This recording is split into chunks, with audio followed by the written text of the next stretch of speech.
The Ringer's music critic Rob Harvilla curates and explores 60 iconic songs from the 90s that define the decade. Rob is joined by a variety of guests to break it all down as they turn back the clock. Check out 60 Songs That Explain the 90s exclusively on Spotify. This episode is brought to you by Anytime Fitness. We may talk a whole lot about sports, but when it comes to keeping fit ourselves, there's definitely room for improvement. I hit this point early July. I was just like, I am not in good enough shape. I started trying to walk at least 15,000 steps a day or hiking or just anything to keep my legs moving. Now it's the end of 2023. I feel great. I had a physical 3 weeks ago and the guy was like, you're doing great. You're doing better than you were 3 years ago. I felt great. Whatever your goals are, progress is possible thanks to Anytime Fitness. Get a personalized plan and support from an expert coach anytime, anywhere. Visit anytimefitness.com to try Anytime Fitness for free. Start to train for your life. Terms, conditions, and restrictions apply. See website for details. This episode is brought to you by State Farm.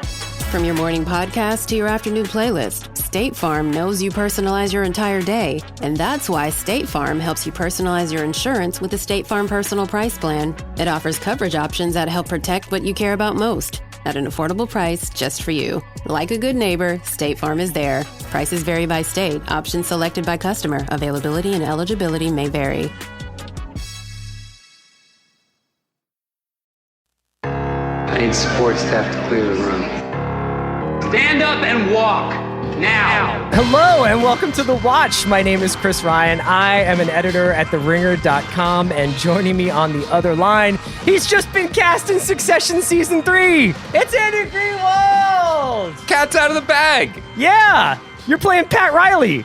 I want to join a team where there's room for me to work within the offense. You know what I mean? And Succession, a little thin cupboard this year, right? We're going to talk a little bit about Succession's barrage of casting announcements. Andy, it's we're recording this on Thursday. This will probably go up Thursday night, Friday morning, because we recap Top Chef. So we'll have obviously the Top Chef episode discussed in this episode of the pod. We're also we feature today a lovely interview with Rob McElhenney, who everybody knows from It's Always Sunny in Philadelphia and Mythic Quest. And Mythic Quest's second season is coming, I believe, on Friday, so people can start to check that out. It is on par, if not better, than the first season, which I loved. And it was really cool to chat with Rob because, you know, it was one of those things where I think you go into it and you're like, oh, this guy is going to be like this comic genius on the pod, or this incredibly funny person. And he is very funny, but really, really thoughtful about the making of the show and what that sounds like what goes yeah. through your mind every day before you record with me. We were like, I'm so excited. This guy's so funny. And then you find out that I've got layers. It's true. So really cool chat with him. I hope people stick around and listen to my conversation with Rob McElhenney. Andy, how are you doing? Great. Yeah, I'm great too. Thanks for asking. I assumed because I'm looking at your face. And I wanted to go through a couple of news items before we got to Top Chef today. And the first one being what we just joked about, which was this sort of every 3 days getting to find out that another pretty famous person is going to be on Succession Season 3. Succession Season 3 is now up there with the other HBO show that is like the casting announcement favorite, which is Showtime, the Lakers show that they're doing, both of which will apparently feature Adrien Brody. Adrien Brody is joining Succession Season 3, playing an activist investor, which I guess is kind of like, is that like Carl Icahn? Is that the guy? Is he an activist investor? I guess it depends what he's active for. Like, is he a frisky investor, or well, is he himself likes buying old school American companies and making them great again, right? Right. I guess an activist investor could also be like I'm joking. An Elon Musk type, right? Yeah, and he's being more of like a founder dude, I think. So the other casting announcement that they made this week, I believe, was Alexander Skarsgard is joining the show as honestly, it does sound as like a passive investor. Or it sounds like my ultimate boss, Daniel Ek, is who he's playing. He's playing a tech founder and CEO. So Skarsgard, Adrien Brody, they joined Sana Lathan, who's was already announced. She's playing a lawyer on the show. This is definitely like file under takes I don't really believe. I can't wait. Is there enough ball for everybody? Yeah. Okay. Yeah. I mean, the show is so juicy. You know what I mean? There's just so much stuff there. Not just within the family, but within the larger world, and especially after the last year we've had. I think there's more than enough reps for everyone. And I would say that File This Under takes that we can revisit when the show comes back. I think that we would have noticed this anyway had season 3 filmed and then debuted as it was intended to last year. Yeah, but I think August is when it usually comes back, right? Right. Right. But I do think that this isn't the case with every show, but I do think that the enforced break that Succession has had to weather will actually increase its presence in the culture. I think it increases its stature. I think that we saw this coming after the first season into the second season, and then the Emmys reflected it as well. This is HBO's primetime show right now. This is the show that is it's a uniter. People adore it. Comedy people love it. Drama people love it. This is the show people in this town and other towns like to talk about and watch. And I just have the feeling like these kind of like, just casually dropping Oscar winners into the show. Yeah. This is kind of an exciting run for it. And I just feel like when it comes back, it will have that energy that other returning greats have had when they've come back from great seasons. That I think it's going to feel a little bit like what happened with Breaking Bad when it was suddenly, just recognized as one of, if not the greatest show on TV, mostly because of people catching up in the interim. I think a lot of people have probably joined the board, so to speak, during this break. Yeah, I would imagine that that Brody and Skarsgard are going to be doing Cherry Jones style 3-episode arcs, maybe. You know what I mean? Like, that's sort of the ingenious part about this show is that it employs pretty old school ideas where you can bring in somebody to do a little bit of a run like that, like the way they do on Law and Order or Grey's Anatomy or any other show you can think of over the years, and get them in and out. And I don't know necessarily that Adrien Brody's character is going to change the direction of the show necessarily. I think it would be more like there's a lot of activity going on around the company, and these two guys are factors in it. You mentioned HBO, and this is the show that this is their kind of golden goose right now. There were pictures released, publicity stills from House of the Dragon, which is the Game of Thrones spinoff, the Game of Thrones prequel that they're in production, with Matt Smith starring all manner of Targaryens and Hightowers involved. And obviously, if it's called House of the Dragon, you can imagine some flappy things coming. And I thought it was interesting that they did not have a Paddy Considine picture. I don't know if he's playing a dragon or not. It doesn't seem... Sir, are you a dragon? But yeah, I'm asking another grown man if he has a reaction to Game of Thrones publicity stills. Do you think it's one of those things? So I just saw online Richard Shepard, great director, nice guy, was talking about how his first film came out. It was called like the Linguini Incident or something, came out like 30 years ago. And he was 25 years old. He got a movie set up and he sent a script to David Bowie's agents being like, would Mr. Bowie consider playing this character part? Because I know he's interested in doing some acting at the moment. And then the script came back being like, Mr. Bowie would like to star in the movie if that's interesting to you. And so he directed David Bowie in his first movie. And I wonder if Paddy Considine was sent the script being like, would you like to play, Horatio Targaryen, like Grand Vizlord of the fucking keep or whatever. And he was just like, Mr. Considine, thanks to you for the submission. He would like to play, Flamor, the giant dragon. And then what do? You got to be like, well, Mr. Considine wants to play the dragon. Yeah, I'm into it. I want to play Nikola Jokic, head dragon of the Waystar Royco company. So massively overrated. No, so I think you're asking me my reaction to 2 still photos of people with blonde wigs standing on cliffs. Yeah. And I got to tell you, Chris, there's no way that anyone's reaction to these photos is just going to reinforce the narrative they're already carrying within them. And so because of that, I will that's a good point.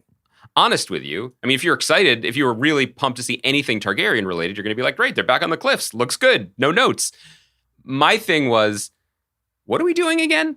And that's not HBO's problem yet. That's not any of the people involved in House of the Dragon's problem yet, because we are on, to quote the great Ross, we are on a break, from I thought you Game were of Thrones. Quote Rick Ross. Or Doug Ross from early season Rick ER. Ross have a song called We Were on a Break? No, I don't think Rick Ross, at least in terms of my understanding of his oeuvre, he rarely expresses concern about, traditional romantic role play. That was not a line in Mafia music, I don't think. Yeah. None of Mafia music. 1, 2, 3, 4, none of the greats. Yeah. So It's probably not their problem yet, but I do think, and this is something that we've been kind of teasing about and talking about, and it's been underlying our conversations. It's going to be more of a hard reboot, I think, to get people on board with this than may have been the case had the spinoff been locked and loaded and ready to go within a year of Game of Thrones going off the air. We had this conversation offline, just so people know how 100 we keep it. Like, if you want to know if Andy and I are sending each other concern troll texts about IP when we're not on the clock, it does happen. And I'm really, really fascinated to see whether or not the market is still there. I know it will be. I guess like this is like, I guess I just wonder whether or not the market will be there to make this a mainstream show and a mainstream sensation and a cultural sensation the way the original show was, the way the Mothership show was. I have that same question about Lord of the Rings. I think watching this happen for Mandalorian would suggest that there's certainly a pathway to have it. Whether or not there is anything as cute as Baby Yoda in Game of Thrones, I don't know. I mean, I guess it depends on whether or not you chalk up all of Mandalorian's success to Baby Yoda and that cameo at the end. Hot Pie was pretty cute in the middle seasons of Game of Thrones. Yeah, that's true. Nice guy. That's true. The thing that I think, and this is sort of what we were texting about, that I think is interesting is it will be a real-time test of what audiences' appetites are and how diversified they've become in terms of the overall umbrella of genre entertainment. Because, to your point, Lord of the Rings was a phenomenon in movie theaters for a limited amount of time, couple years. People had obviously loved and read the books and treasured them for decades, so there was a built-in fan base. And they were presented on such a scale that at that time still felt pretty novel. Oh, we're taking this seriously. We're pouring money into it and putting effects to the degree that we've never seen before. Good actors are coming aboard, et cetera, et cetera. Game of Thrones was genre-y and fantasy, but it also was, as you're saying, the gateway drug for people who would watch The Sopranos to also watch a show that had magic in it. Yeah, or whatever. people are saying like that. It's like the other shows you like. It's just got like people that have swords and there's dragons. I know that sometimes we still play the card of, look, we're just a couple of guys who can't believe there's an X-Men movie. That ship has pretty much sailed now. There has been so many years of constant barrage that now our understanding of entertainment is the idea that these superheroes are TV, that they are movies, that they are all ages entertainment. That's baked in now. We don't need to have that argument anymore because we're about to have like 6 Spider-Men in a single movie. You know what I mean? I'm not sure if the mainstream audience is as bought in to swords and sorcery as they are capes and shields. Maybe it's all one thing, but I'm not sure that it is. Argument for House of Dragon is basically that there is some of that kind of, if you are an ardent fan and you have done all this research and you've read about these characters, you've read the books, like you will probably go into it with the same enthusiasm and anticipation that people went into Game of Thrones, where you were sitting with somebody who had read the books and they would just be like, man, just you fucking wait. This dinner is not going to go well. And I think that is exciting. What I'm really curious about is not so much whether or not the show is good or not. That'll be determined by factors that have nothing to do with us. Is how it's received, how it's processed, how patient people are with it, and all these other factors that I think have changed over the 10 years. The show's going to do really well right from the start. It's probably going to be good. I don't want to suggest otherwise. Yeah, think so. I do think if we are keeping on our keep it 100 concern troll hats on, the specific conditions of the Game of Thrones show were pretty unique in that you had a bunch of obsessive fans who were baked in and bought in from the beginning. And part of their thrill was not just watching newbies discover how cool and insane some of these storylines would be. It was that ultimately all of us, noobs and veterans united, were on the same journey headed towards the unknown. They knew a lot of what was going to happen and they were excited to see it made flesh or CGI, but they didn't know what it all meant yet. They were excited. They had theories about R and L and all that, but we were all in the dark about the Final Destination. Oh, I forgot all about Arnell. Oh, you'd never forget. But the thing is, with prequels, it's a lot of the excess knowledge. I mean, people will be excited to be like, oh, I've heard about that Targaryen, or how great it is to finally see this festival or this battle. Apologies to Mallory and Jason, who could have filled in those blanks for me. But towards what end? It is a problem with these large narratives, and it's the one that we come up against with Star Wars all the time, which was all the stories that landed were Skywalker stories. And then what is it after that, you know? And so we'll see if there is still enough unwritten mystery or future baked, you know, inside of the George Martin's world. There probably is, but probably it'll be interesting to see. One last thing. So as everybody I'm sure is aware by now, Loki is coming. Is the next MCU show that's coming on in June, early June, I believe. And it was just announced. It was supposed to be June 11th, and now it has been moved to June 9th, and it will be going on Wednesdays going forward. And the word is that it's still going to be a midnight aired show. So it will go up as Tuesday turns into Wednesday. I think this is interesting, actually. Because Feige knows we record on Thursdays? I think he's just like, these guys, you know, they're chasing Top Chef all spring. Let's give them something to talk about this summer. No one works harder than those two. I think it's interesting. Obviously, they're moving off of Fridays, I think, because of the anticipation that there will be movies again and that there will be movies in theaters. And people will be like, Friday, it's time to go to the movies. I can't stay home and watch Loki. The flip of this is that I do think it is more difficult for most people to watch a TV show on Wednesday morning or Wednesday afternoon than it is Friday morning or Friday afternoon. Typically, like in my experience, the work week softens on Friday. Like you can kind of maybe cut out a little early. Maybe you can do something in the morning. Maybe there's like some things you can do. Also, maybe people are a little bit more willing to stay up late on a Thursday night because Friday is not going to be that taxing. So I find it interesting that they're going to put this up Tuesday night, Wednesday morning, and that everybody is just kind of going to be in the middle of their work week or whatever. And that kind of like, can I look at Twitter for the next 2 days until I see what happens in Loki? Because I don't know. I think I've harped on this a lot, but I do find that the lack of clarity or the lack of sort of collective viewing with these MCU shows is like one of the only flaws I find with like the way that they've rolled these out. Obviously, it's working very well for them, so they don't need my advice. Any thoughts on the Wednesday move for them?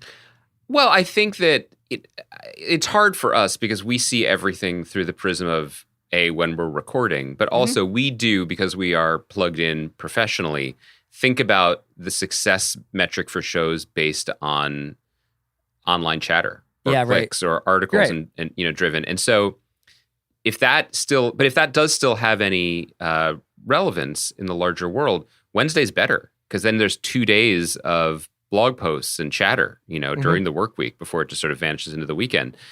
I'm sure, they have, because of the way Disney Plus is set up, they have limitless amounts of data. They know exactly when people are watching it and what it means.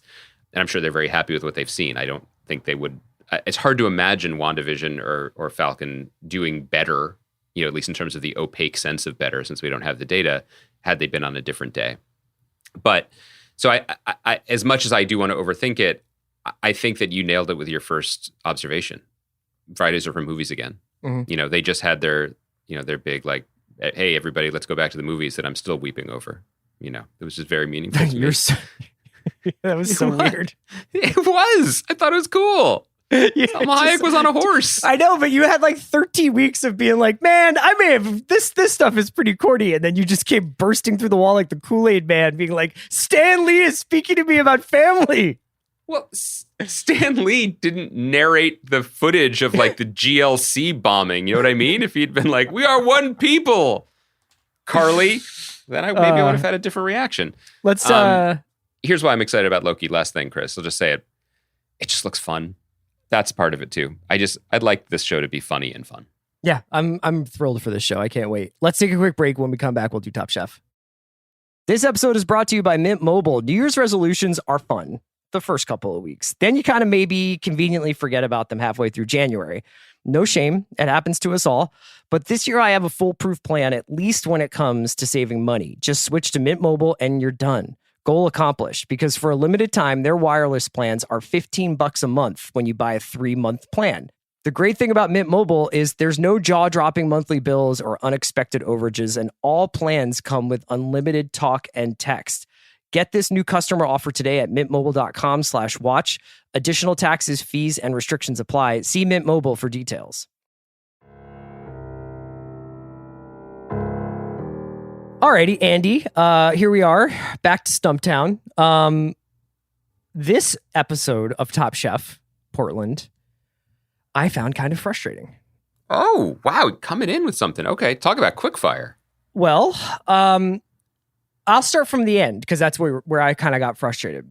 And I'm looking for a little bit of historical context here from you. So if you can think of some incidents where like this is being corrected, maybe my brain is just like mush and I just associate every Top Chef season with one another and I don't have like an idea about this. But it seemed to me that this was the wrong challenge to do a double elimination on, both in terms of the sort of greater purpose of the challenge, which was sort of obviously paying tribute to the ingredients and the processes of indigenous peoples and Native Americans, and also just like the level of cooking that obviously we saw in that challenge. It was finale-esque in the sense that the thing that's what's going to send 2 people home was going to be a really like a marginal error. Now, whether or not you call what happened with Gabriel and Nelson a marginal error, or whether you think it's like a cardinal sin to cook fish too hard, that's up for debate. But I kind of wish this was one of those things where maybe someone in like the whether it's producers or whether it's like while they're doing it, obviously once they get the ball rolling, they can't really take it back that this is going to be a double elimination. But I think as evidenced by whatever this Last Chance Kitchen situation is that they pull at the end of the episode, and Andy and I are recording this on Thursday afternoon, so we haven't had a chance to see Last Chance Kitchen yet, so we don't know how they do Gabriel and Nelson / what happens with Jamie in relation to those two. But I just thought like this is one where I think like either A, have a single elimination, or B, like I don't know. I wasn't happy with the way that this worked out. I hear you, but I would say that means the show is succeeding as a competition show, that you feel that way. Yeah. Going into it, there was no way of knowing. I mean, this was really hard. Really, really, really hard challenge. So I think going into it, there was no way of knowing that almost everyone would do so well that it would come down to ticky-tack, missed notes or slightly, technical stuff. There was a very high likelihood that a team would just more than one team would completely crash and burn, which wasn't the case, which made for, a pretty exciting and satisfying episode, I think. The reason why I think this was a good choice for a double elimination, which generally I'm not a fan of, but when they are tying in the drama with the Last Chance Kitchen, sudden salvation, whatever, you sort of see why they're doing it, to keep things fresh and keep people on their toes, et cetera, et cetera.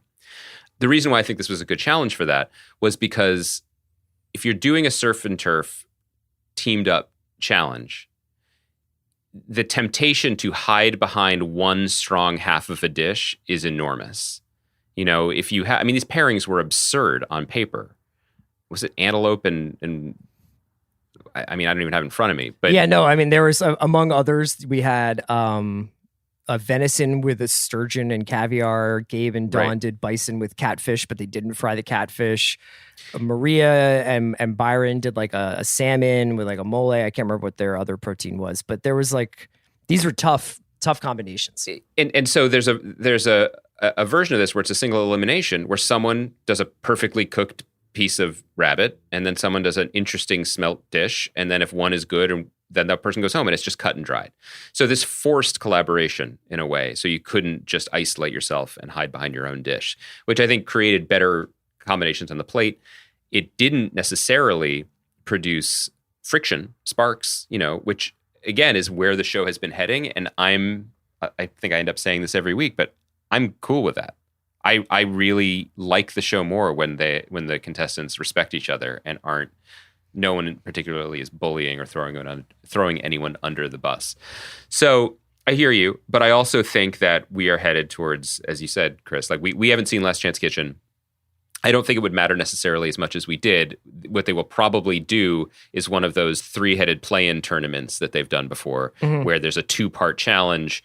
The first challenge eliminates one of the people, and then the next person walks in. I also have a pretty strong sense, and people who are listening to this on Friday after Last Chance Kitchen has aired can feel free to roast me about it, although not as hard as they roasted that steelhead, that it won't reveal the winner, that the winner of and then the Last Chance Kitchen will walk into the kitchen next week. That said, if you want my veteran opinion, and again, they're always 2 steps ahead of me, so they may have doctored this so that everyone would assume this.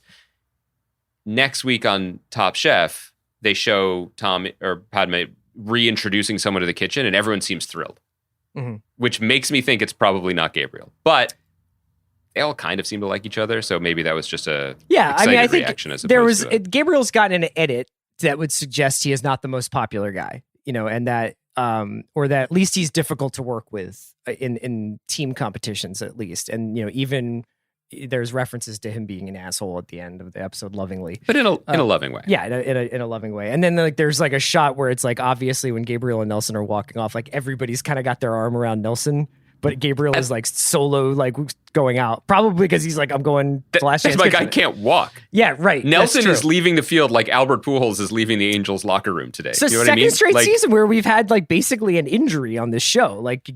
Gregory's back last season. I'm worried about Nelson. He seems just like a beautiful person. He seems so chill. He seems so kind. I would just like to hang out and be around him. He doesn't even need to cook. Don't even stand up, Nelson. You know what I mean?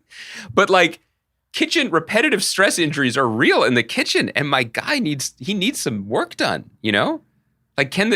Maybe they don't want a feature in Food and Wine magazine. You know what I mean? Maybe they just want to go visit a sports science. They want Dr. James Andrews to do the knee surgery. Yeah. Yes, I think that's exactly right. I don't think that's so far-fetched. Here's another, just for the sake of conversation, question for you. Okay. What would you have said if I had said we should have had the elimination challenge essentially be the quickfire? Although obviously you would have to tweak it because you couldn't do a quickfire with all these different components probably, but have the mushrooms be the elimination challenge. I think this was a successful elimination challenge because it was, I'll just say it plain. I mean, surf and turf is dumb. I just think as a concept, do you ever actually had it? It's just usually dumb. It's just someone was just well, I can't decide between these 2 luxurious ingredients, so I'll have both on a plate. I just always remember the moment in Midnight Run where they're on the plane. You've seen Midnight Run, I assume, and they're on the plane, and De Niro's what are you going to have for dinner? And he's just I'm not hungry. He's well, why don't you get a little lobster and I get a little steak and I can get a little surf and turf. Yeah, that's it. It's just well, lobster's fancy, steak's fancy. Let's Grodin's do both. These things go down. That's my attitude. Yeah. In the restaurants and on airplanes. Because I think they are essentially it's kind of a dumb idea. What we got was best case scenario. I think they go back to this well of a surf and turf idea because it's kind of hacky and dumb and also therefore challenging. And what was impressive about this challenge, and I'll go back to it again, I think it had to do with it being a double elimination that forced the collaborative creativity. The dream scenario is a Shota Sarah combination, not just, to my mind, the 2 best competitors teaming up and just getting along and broing out and just smoking everyone more than that smoked salmon.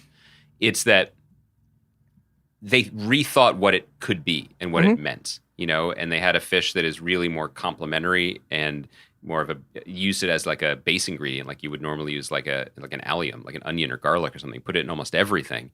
And the other team that did that was the other team that I think was pretty quickly made, they were safe, which is the team that did it was the Avishar and Chris team where they did they were doing a fish and chips almost kind of.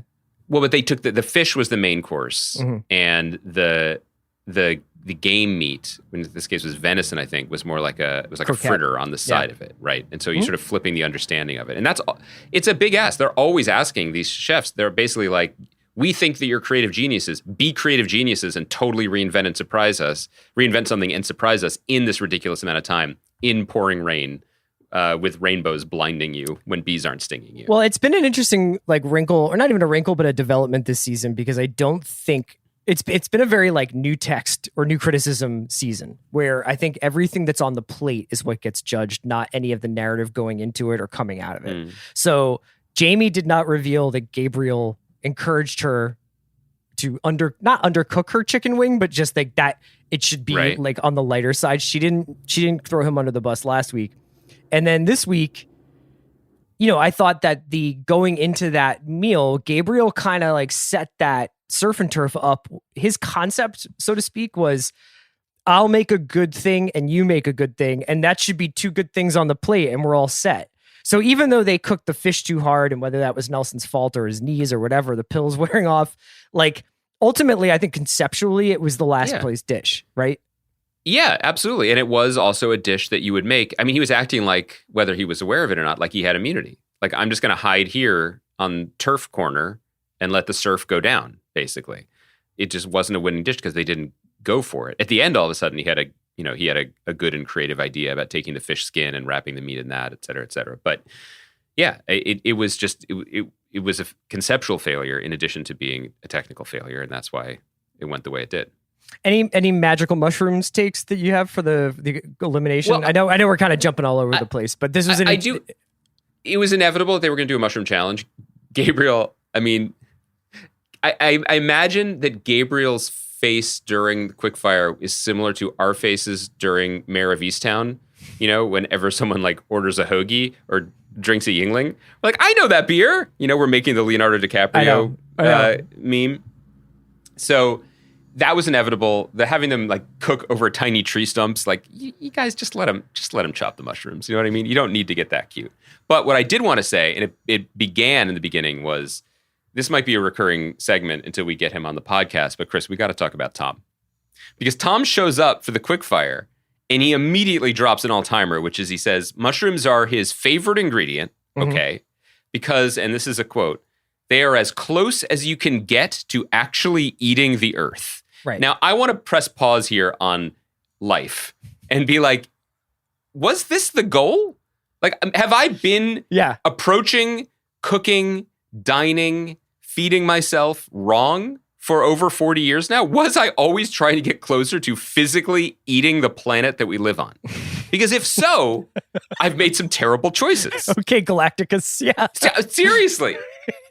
It's Galactus. But point taken.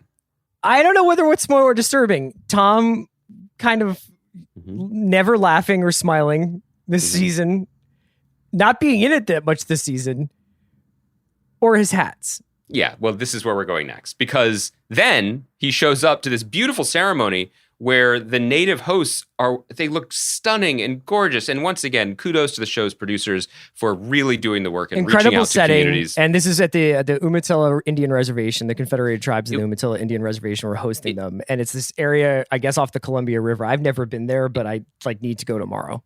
It was beautiful. It was respectful. It was They're educational. Cooking in a fucking rainbow, basically. It's incredible. Yeah. And with that as the backdrop, Tom wears a schmata.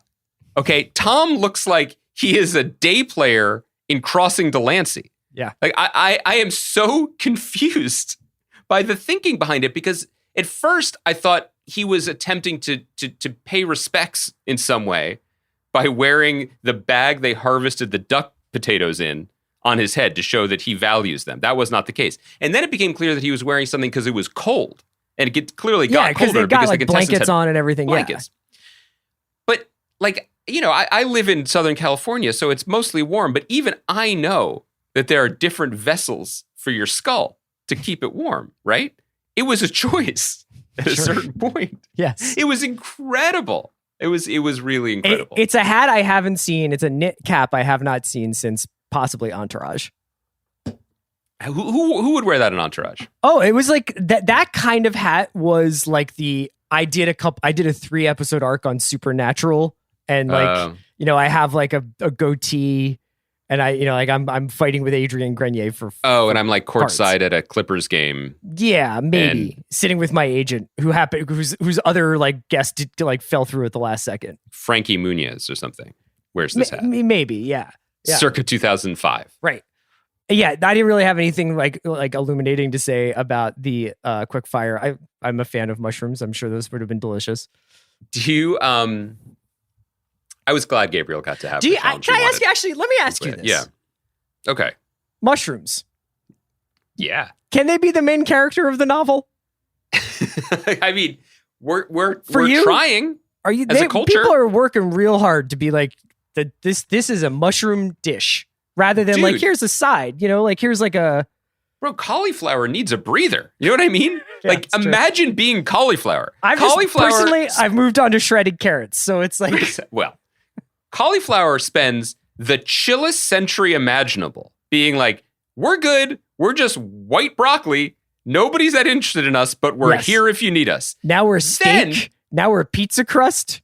All of a now sudden, we're rice. We are now the staple of cuisine that can be formed into anything. I mean, the stress levels must be off the chain. I mean, it's just the usage rate, to put it in NBA terms. Yeah. Right?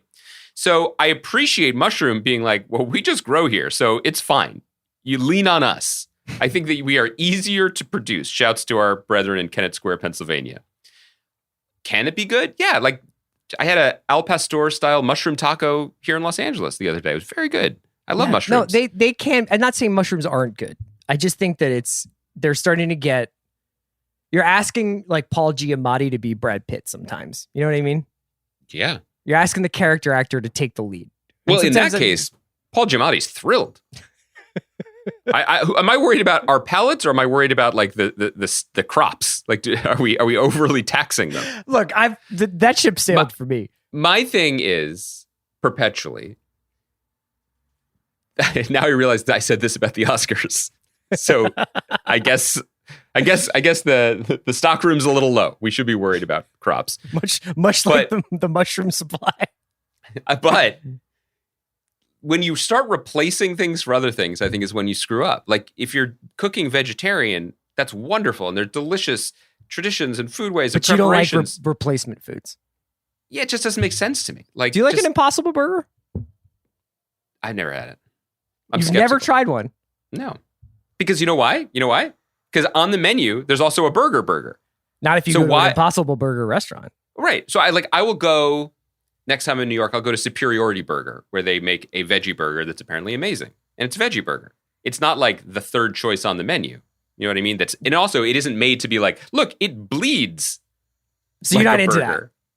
For global health reasons and like, I'm not trying to cancel you. You don't have to worry about that. Yeah. I'm saying I support the idea of like making ourselves and our planet healthier through food alternatives.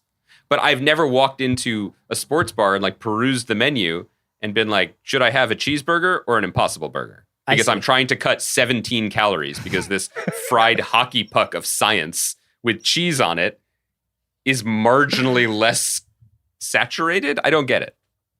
Kaya, do you like Impossible Burgers?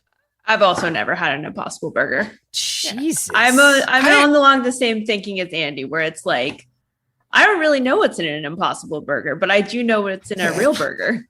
Yeah. Cow meat. Also, Kaya goes camping. So Kaya's tougher than both of us put together. She just eats the food. This isn't a world's strongest man competition. I was just taking a room survey if you'd had Impossible Burger. You are Leslie Knope. We are collectively Ron Swanson. Okay, Chris, have you had one? Do you like it? Yeah, I like them. Yeah. I actually, and I find that I feel a little less like meat fever after, because like sometimes if you just like eat, I personally like a smash burger. Like if I can have my choice, I'm just going Shake Shack. I'm just going to get the smash burger. But totally. I think my problem is I kind of fell out of love with burgers when it was more like pub burgers were the style. Can't do that. No, and it was just like, here's a giant patty with like a giant fucking brioche bun and 700 toppings. Like I was just kind of like, fam, like that's like a steak with bread. So I'm a smash burger dude. And then if I'm going to do anything a little bit bigger than that or different than that, I'll do Impossible Burger. I've tried to do Impossible Smash Burgers and there's just something missing. Let me set the scene here because it was 2004. You and I and a couple of our friends went to see a reunited Fleetwood Mac at the Tweeter Center in New Jersey. Camden. And in Camden, New Jersey. And great show. Great night. A lot of fun. Mm-hmm. I remember that, I don't know whether it was us or our friends Max and Mara, like brought food to enjoy in the parking lot. And I don't remember what the food was. I do remember you grabbing my arm and being like, I think I have meat sweats. You're like, I'm not well. I think I ate a lot of chicken, and it wasn't was it barbecue or something? Yeah, what was the situation? Something. I think it was just like it was like one of those things where we hadn't eaten all day, right? And then there was all of a sudden buckets of food. This is probably terrible content. No, but and I was just like, I was just like, I am now having visions because I've just communed with this bird, multiple birds here, and I'm like, now we have to go watch Lindsey Buckingham. It's legitimate, and I will say that in an homage to your friendship advice style of the time, which was mostly based on Dr. House suggesting that someone puts a cold towel on things so they don't feel well, I think that I attempted to nurse you back to health through a 64-ounce concession Michelob or whatever, which probably wasn't the right move. But that's probably right. All this is to say, I just feel like if you're gonna do a cheeseburger, don't do it every day, but like do it. And then the other times, have a different dish based around mushrooms and cauliflower, which are also good. Last question. Yeah. Are Shota and Sarah the kindest, gentlest frontrunners in Top Chef history? Team Tiny. The little buddies. Even Melissa was a killer. You know what I mean? Like, Melissa had a little not here to make friends energy.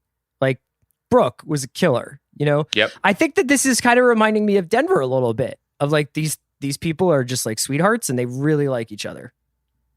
Yes, I think it's definitely unique because all the people you're mentioning who won did have a switch to flip. And it was a switch that not only was good in a competitive situation or competitive cooking TV show, but also you could imagine that is kind of what it takes to survive in a high stakes kitchen environment, right? Like it doesn't have to be bullying and aggressive and traditionally macho, but it does have to be just savage. You just have to crush it, right? Yeah. The language of the kitchen are usually very violent words like that. Both Sarah and Shota are successful in their professional lives, but they are also super chill. I mean, her dream is to own a cannery. That's her dream? Right. Like I can see that being a nice detour or a happy place to land, but that's her dream. Okay. No, but it was wild to watch them. As soon as they paired up together, I was like, this is a wrap. Nobody. But like if Melissa and Gregory had teamed up during All Stars, I think everyone else would have been sweating it, being like, well, that's done. That's a wrap. Everyone just likes them. And also they didn't take their foot off the gas because they're better cooks. They did something that they were concerned about because it seemed so off the wall. But of course, it was exactly the right kind of off the wall to make everybody notice and be totally odd. So if anything, since we wrap up by saying this, like I think their frontrunner status is affirmed. Yeah, for sure affirmed. I guess I was just asking whether or not you felt like that lack of it factor or that X factor of that competitive edge, which I think will probably come out because even last night or even this episode, I was saying I was kind of surprised because I was like, oh, we have actually like gotten rid of a bunch of people. Like now we are down to 4 or 5 people, all of whom I think have a chance of winning and are good, you know? I was about to say that. It's getting late super early. I was taken aback as well as like when they were doing the quick fire, because usually there's some people's dishes you barely even see them get tasted because there just aren't enough people there. Yeah. No, we're already down, and then we lost 2 more chefs. Obviously, one's coming back. But in terms of who actually is a threat to win right now, I don't see it. If I out of Shota, Sarah, and Gabe from Austin, I don't see it right now. Yeah. Show me more. Show me more. Was that an inspiring coach would say? All right, we can wrap it up there. We'll be back on Monday to talk about Mayor of Easttown, but let's now get into my interview with Rob McElhenney, who is one of the co-creators of Mythic Quest, one of the co-creators of It's Always Sunny in Philadelphia, and the star of both of those shows. And great conversation about making TV during COVID, about why he wanted to do this specific show and this specific season the way he did. And a really thoughtful conversation about growing up being a TV fan. So I hope people enjoy it. Check out Mythic Quest. It's on Apple TV this weekend, and we'll see you Monday.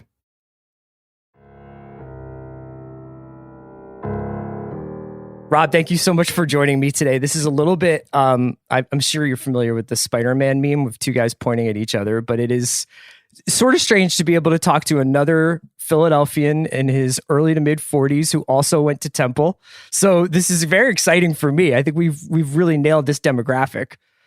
If it makes you feel any better, I only went to Temple for like a month. I only went for a year, so that's good. We all right. Well, there we go. Yeah. We may have crossed paths on our way out. So yeah, I was curious if we could start. I don't want to do too much of like a Mark Maron type start up here, but I wanted to kind of, as a fellow Philadelphian, and this is not a Philadelphia podcast per se, but as a fellow Philadelphian, I was kind of curious if you could tell me a little bit about growing up and what your relationship was to like film and TV as you were kind of growing up, and what shaped that in Philly particularly. Because for me, obviously it was a very specific experience of going to like TLA and getting movies from certain video stores in the city or going to certain movie theaters. And, we grew up at a time when TV wasn't considered like high art in the way I think it is now. But can you tell me a little bit about falling in love with storytelling in that way? Sure. Yeah. I mean, I love movies. I loved going to the movies. I loved going to West Coast Video. If you remember West Coast Video well before there was a Blockbuster, there was West Coast Video on the East Coast, of course. And we would rent the tapes, and, the experience of going there with my brothers and sisters and my dad, and you'd spend an hour what I realized was he was killing time with the kids. Now that I have my own, I'm like, right. You just find things to just like eat up the time until they can fall asleep sometimes. And so we would go, and if you remember the experience of like walking down the aisles and trying to pick out a movie, it was such a tactile experience as opposed to now where you're just skimming through on the screen. And it was communal in some ways. And it was really fun. And we'd go and pick out movies and come home and watch them. So I've always been a big movie fan, but I would say that my thing is TV, and always has been. It's always been my thing. Growing up, it was just something that we all did together at times. It was something that I looked towards for alone time. It was something that made me laugh or brought me laughs and brought me joy. And also oftentimes actually helps me get through difficult times and navigate difficult experiences. I think some people hear that and they think it's sad or shallow that I had moments of catharsis sitting alone watching other people on screen. But I disagree wholeheartedly. I found real solace in that. I would always feel less alone when I was finished with an episode of my favorite show. And then it was something I could talk about either with my brothers and sisters or my dad or my moms or my friends at school. So TV was always my thing. Do you remember a show or even an episode of a show when you were growing up where you started to think about TV, not as like a companion, but as an art form, as like the storytelling that you were seeing on television, and you were starting to think more critically about, when I watch NYPD Blue or when I watch Friends or something like that, they're doing something that other shows aren't doing? Yes, distinctly. Golden Girls. Oh, wow. Golden Girls was one of my favorite shows. And it was one of my favorite shows because it was on every Saturday night, and it was on at 9:00. And I would only get to see my mother, my two mothers, every other weekend. And so when we went there, we would spend all day together. But at night, on Saturday nights, we would watch the Golden Girls together. And it was a really fun communal experience between my brother, my sister, my two mothers. And we were all laughing together, laughing at the same jokes. And then sometimes they would be laughing at jokes that we didn't really get. But we just absolutely loved those women and loved that show. And I think and we would really look forward to it every Saturday for years.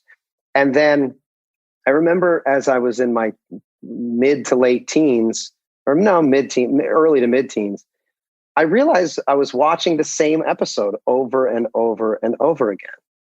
That, just like lots of TV shows, especially of that era, it was just the characters were Popeye, essentially. I am what I am, what I am, what I am, all the way through every single episode. And every time Blanche would say something, it was to demonstrate who she was. Every time Rose said something, it would be to further demonstrate who her character was, Sophia, and of course, Dorothy. And so I realized, like, wow, it's almost like they're taking a template and they're just rewriting lines of dialogue, and yet they're all kind of the same story over and over and over again, where they're learning the same things over and over and over again. And there was such a familiarity to it, to the structure itself. And yet I could recognize that it was a complete art form because they were making it different every week. And it wasn't the same joke, even though it was still Rose is sweet but dumb, Blanche is oversexed, Dorothy is the straight person that's basically commenting on everything, and Sophie is the wild card who will say and do anything. Every single time they would say something, it was something different. For years they did this.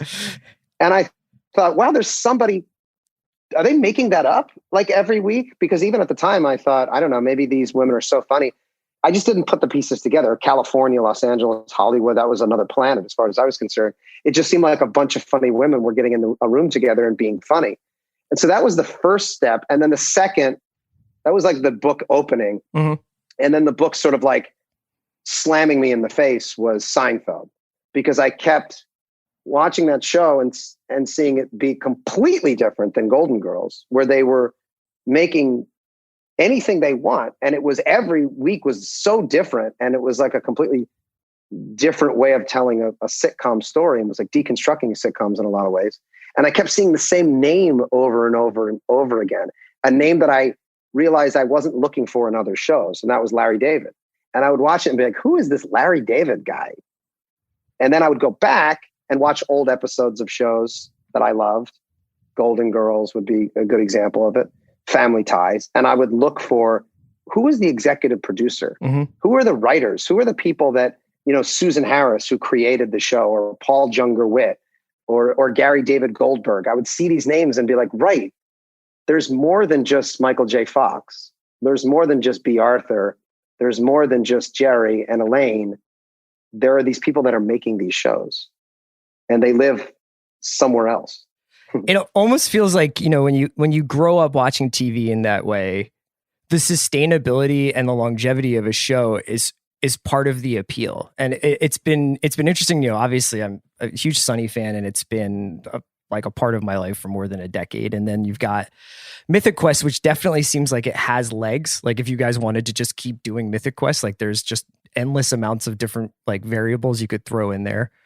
Do you think that like longevity is actually like an underappreciated component of television at this point, because you see so many shows that are limited, or it's a kind of a mini series, or maybe we'll come back and do another, or it's like there's just 3 seasons? I think what happens is that you have super creative people who want to try different things and to do different things. And it used to be that you signed onto a television show and you weren't allowed to do anything else. You did 24 episodes of that show, which took you almost the entire year. And then you really weren't able to, whether you had even if you had the time contractually, you were not able to go and do other things. That's all gone now.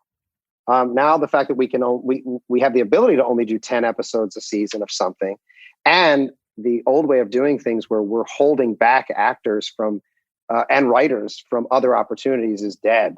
So now you can stretch your wings and go and try different things. And so that's really helpful for us. I know the way that we have sort of approached Sunny, which is, hey, we can make Sunny in 4 months. And then that allows us 8 months to go and do other things.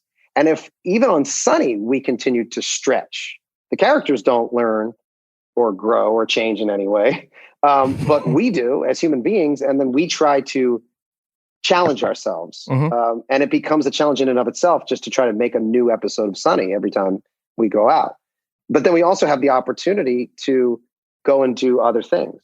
So like, I hope that there are a lot of people out there who are making these series that people love, and then they continue to make them because they're gratified by continuing to make them, and that they don't feel creatively stifled by quote unquote doing the same thing every week. Because I don't think anybody would watch a season of Sunny and think, oh, well, they're just doing the same thing every week. I mean, we would stop making the show if that was the case. You mentioned earlier that you've often gone to television as like a kind of cathartic or a companion piece during tough times. And I was wondering whether or not your television viewing habits changed over the course of this last year, with the pandemic and stuff, and whether or not you found yourself returning to shows that you already loved as a kind of like blanket, or whether or not you were like, shit, I have so much time. Like, I'm going to watch this show that I never seen. Now I have time to catch up on 5 seasons of X or Y or Z. Did you find a different television viewer during the last year? I did. And a lot of it revolved around my children, actually, because my kids are now at an age 10 and 9 where we can watch a lot of the same content and all of us can really enjoy it. So I did introduce my children to Golden Girls. And that's been incredible because, full disclosure, Betty White is a neighbor of mine. And like, I would say that I do not get starstruck because I've been doing this for so long. I'm tongue-tied around her because she is a brilliant comedian actor, but also because she has such a special place like in my heart that has nothing to do with her. Like she doesn't have that relationship with me. I have that with her, which is always interesting. Yeah. Really interesting. But like my kids know Betty White and now they're watching Golden Girls and they're like, oh, that's Betty. That's Betty. We're like, no, that's Rose Nyland. That's a completely different person. But we also, that's been a really interesting thing to kind of watch TV through their eyes. 2 kids who grew up with their parents doing this for a living and how they sort of interact with their television shows. But we have been watching a lot of stuff together. So The Simpsons, which I haven't watched consistently for many years, I'm now watching a lot more Simpsons because that's something that we can watch together, which has been great. And then they're introducing me to shows that I had never seen before. Adventure Time, which I'd never seen before, which is a brilliant show. And to be able to watch that with them. And then for every time they get to introduce a show to me, we introduce another show to them. So we started watching Amazing Stories, the original Amazing Stories from the 80s. Because I remember being 10 years old or even younger and watching that with my dad and having a really great communal experience. And so we went back and watched every one of those twice. And then they were like, oh, we want more of this. So I said, well, let's watch The Twilight Zone. And I remember The Twilight Zone, the reboot that they did in the 80s. So we watched that first. And then they were like, we want more of this. I said, let's go back and watch The Twilight Zone from the beginning. So we started the Rod Serling Twilight Zone from episode 1. Wow. And we ripped through that. So we're all over the place as a family, but it's been a really great year for that kind of experience with us. Tell me a little bit about the timeline of working on this second season and especially on the 2 specials. So when things shut down, I guess last March or so, where were you guys so I said that I think the first season aired in February, right, of 2020. And then had you guys started writing and thinking about the second season already? What was the sort of timeline there so that the listeners can understand the chronology?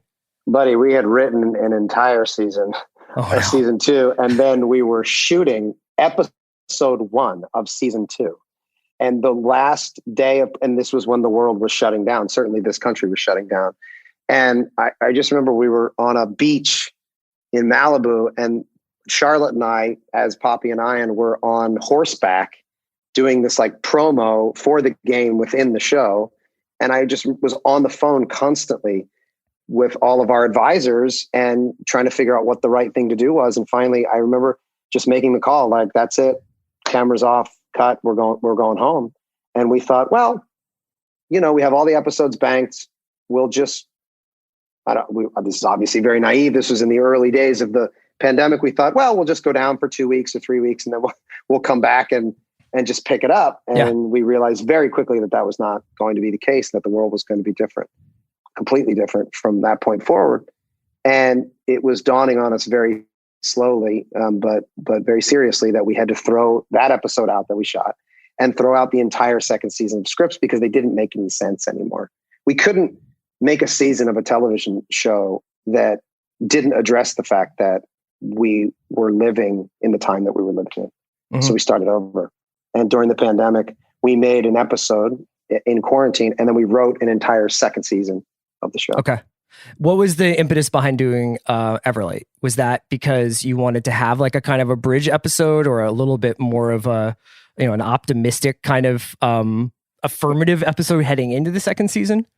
Yeah, so we left the characters having done an episode in quarantine, which was shot entirely in quarantine. Nobody left their homes, and we were dealing with the show the way that we always deal with the show, which is we want to make a relatable office comedy, and we want to make it funny and fun, but we also want to be authentic. And what was authentic to people's experiences was that it was fun and funny to navigate work life over Zoom. But it was also really difficult and challenging, and there were mental health issues and issues of isolation and all sorts of things that were wrapped up in our shared experience, our shared global experience over the last year.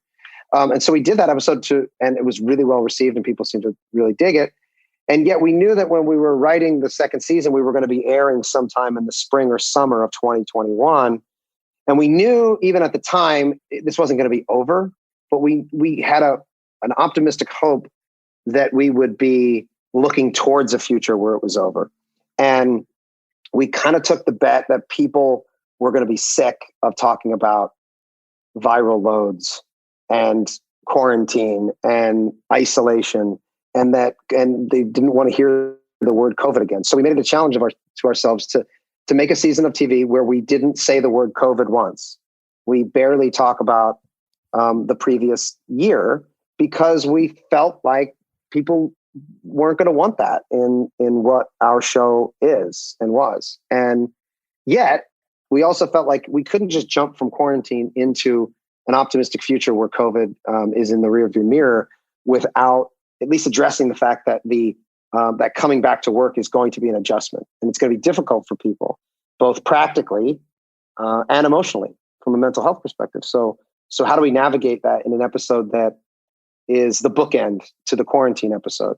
We're recognizing that COVID happened, the pandemic happened, and that we've now returned to work, vaccinated and ready to start anew. And yet we wanted to feel authentic to the difficulties that people are going to go through. And then when it was over, that people would feel like we closed that book and have moved on.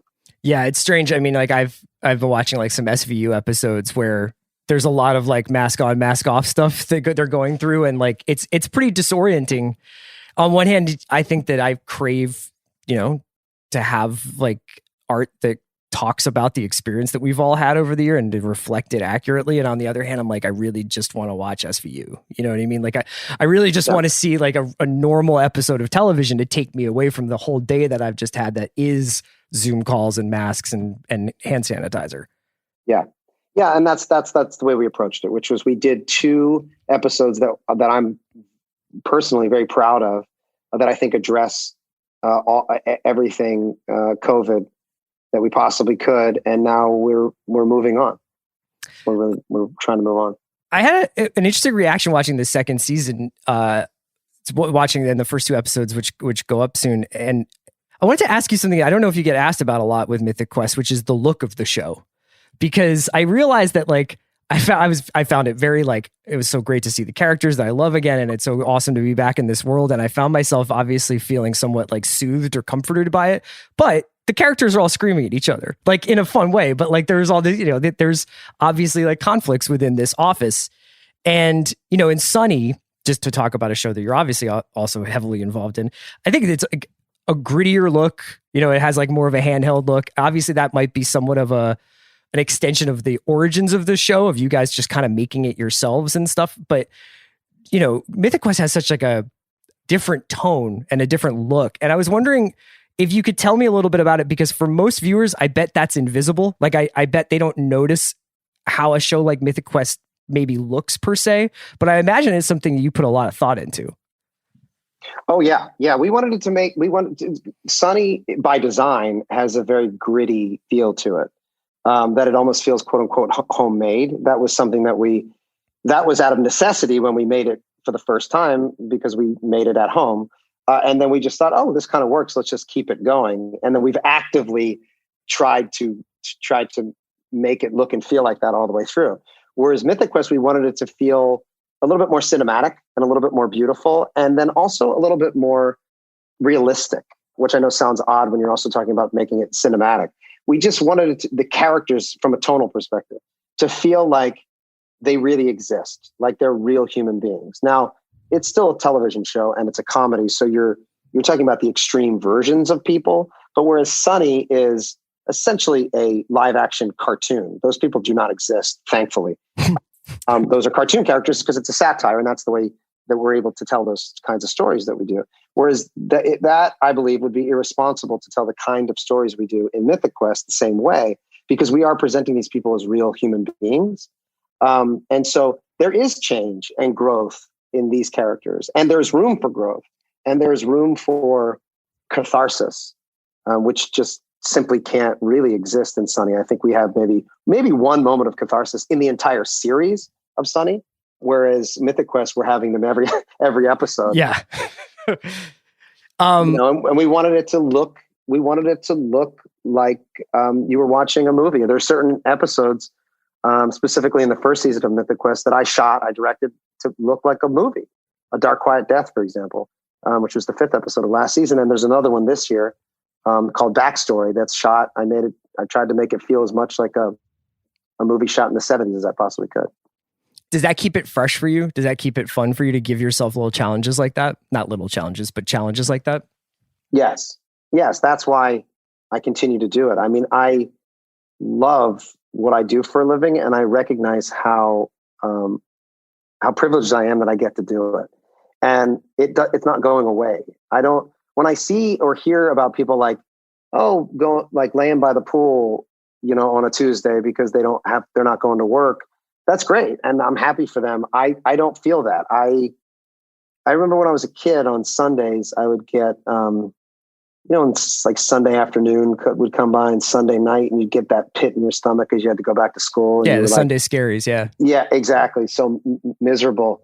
I found that the last 15 years of my life on Sundays, I start to get really excited, and I didn't really recognize what that was. By Sunday night, I can't sleep. And I'm like, what is that? Why is that happening? And it's because I'm genuinely excited for Monday morning. I love it. I love doing it. I love the people I work with. I love that I'm living my dream. And so I don't take that for granted, which I see a lot of people doing, and it makes me sad. I love what I do, and I know that it will end because it ends for everybody. And so I'm going to take full advantage of it as much as I can, and challenge myself and learn and surround myself with people way more talented than me, with differing points of view from differing backgrounds, who can help me become a better person and help me make better television. I've heard we've had different writers and different showrunners on the pod before, and it's always interesting when I feel like I've found somebody who is treating the show that they're working on currently as like the box that everything can go into. And I was wondering if you felt that way about Mythic Quest, where it's like any kind of writing or any kind of filmmaking you want to try can be contained with this format that you've come up with, or this story that you've come up with for Mythic Quest. And if you wanted to do an animated episode or an action adventure episode or a 1970s homage to, whatever, that it can support that. Did you go into Mythic Quest? First of all, do you agree with me that that's the case for Mythic Quest? And did you go into it looking for something as malleable as that? Yeah, that's a cool question. The answer is yes. No, actually, the answer is no to the last part of your question. We went into it just thinking, hey, let's just write a funny show about a video game. Mm-hmm. But then what you find is like nothing is ever just, let's just do something simple because it would be fun. When you sit down with other people and you start talking about what interests you and why you're doing it and what is the motivation, not of the characters, but what is our motivation? Why are we in this room right now? Why are we talking about this? What is it that excites us about this? Why do we choose this profession over another profession? Why is it that we're all in this room together? What was your life like? What was your relationship with your parents? What neighborhood did you grow up with? And, what about being the ethnicity that you are informs your creative output? How can you tell me more about your experience so that I can understand where you're coming from? And then that makes me grow and become a better person. And then how can we put this all in one television show? And honestly, that's what excites me. That's why I go to work every day at this point in my life. I go there, which I recognize and I'm so grateful for the opportunity to do so. is a ridiculous privilege. It is ridiculous that I can even say that's why I go to work every day, but it's true. And I get to sit there amongst really talented people, and they get to tell me their stories. And then we try to figure out how we can tell those stories in 30 minutes or around that. And that's exciting to me. That's a challenge. And you have all of these tools at your disposal to do it in a completely different way. And because Sonny's been on for so long, we do versions of that with Sonny, but the template has been set, and it's difficult once you've set that template to completely rewire a television show. Whereas this, from the very beginning of Mythic Quest, you'll see this season is much more experimental, even more so than the first. It's so exciting to be able to sit down and do that every day.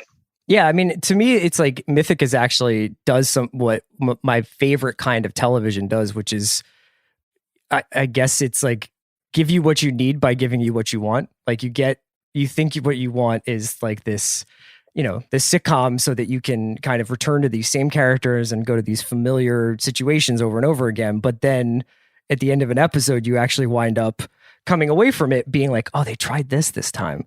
Or I didn't think that that character would get to lead their own episode ever or go in this direction. So it's a very exciting time for these kinds of shows. I've heard you talk about Atlanta and Fleabag and some other shows that are kind of messing around with the 30-minute model of like what we would call a comedy, but is in fact like anything you really want it to be. It must be a really exciting time to be working in this particular format. There are just simply no rules. And it's just great when you work with studio partners who recognize that, and they want you to experiment, and they want you to try new things, and they want you to grow and expand and do something different. And I think a lot of that has to do with the fact that there's not a lot of pandering, at least in the conversations that I'm having, to the assumption that the global audience isn't going to quote unquote get what you're trying to do. I think those days are long past us. We recognize that the audience is savvy and smart, and they know what they like, and they are as adventurous as we are. And if you present them with shit, they're not going to like it, whether it's experimental or not. But if you present them with something that's good, now that's a relative term. Everybody's got their, especially in comedy, everybody has their version of what that is. But I think what definitely shines through no matter what is effort. And if it's clear that people recognize the opportunity that they have, which is to be welcomed into your home or your phone or your whatever your day is, wherever you're traveling, if you're on a subway or a bus or sitting in your home, that you're welcoming those people into your life for 30 minutes, that is a privilege and an honor. And that if you are not taking that seriously, then they will turn you off, and you will no longer become a part of their lives. But if you take that seriously and you do your best, I think that comes through. And I think that people can see that, and they can feel that. Do you get competitive with other shows at all? Like when you see something that you're like, God damn it, I didn't think of that. Like, do you get spurred on? 100%. If anybody comes onto this show and tells you that they don't, they are lying. Of course. Look, there's good versions of that, and there are toxic versions of that. The toxic version is the version that is competitive out of jealousy of the attention that another show might be getting, or the marketing budget that another show might be getting. And of course, I'm guilty of that. Everybody is, to a certain extent. But the really constructive version of that is when you see somebody do something and they just kind of blow your mind for a minute, and you say, oh, they're the only people that could have done that. Mm-hmm. What's my version of that? And it's so inspiring. When you watch a show like Pen 15, or you watch a show like Broad City, or you watch a show like Atlanta, again, just naming comedies, but you watch those shows and you realize, oh, those are the only people that could make that show. And they could phone it in if they want, but they don't. They've decided that they want to keep stretching and growing and doing a weird version of what they can do. And it inspires me to continue to do the same, and to not get stuck in the rut of just producing content, which is my least favorite word in our industry. Well, man, I'm really excited for people to be able to see the second season of Mythic Quest, and I'm so glad you were able to join me finally. It was really great talking to you. Great to be here. Thanks for having me. Thank you for listening to The Watch. We are produced, as always, by Kaya McMullen, and we are part of the Ringer Podcast Network.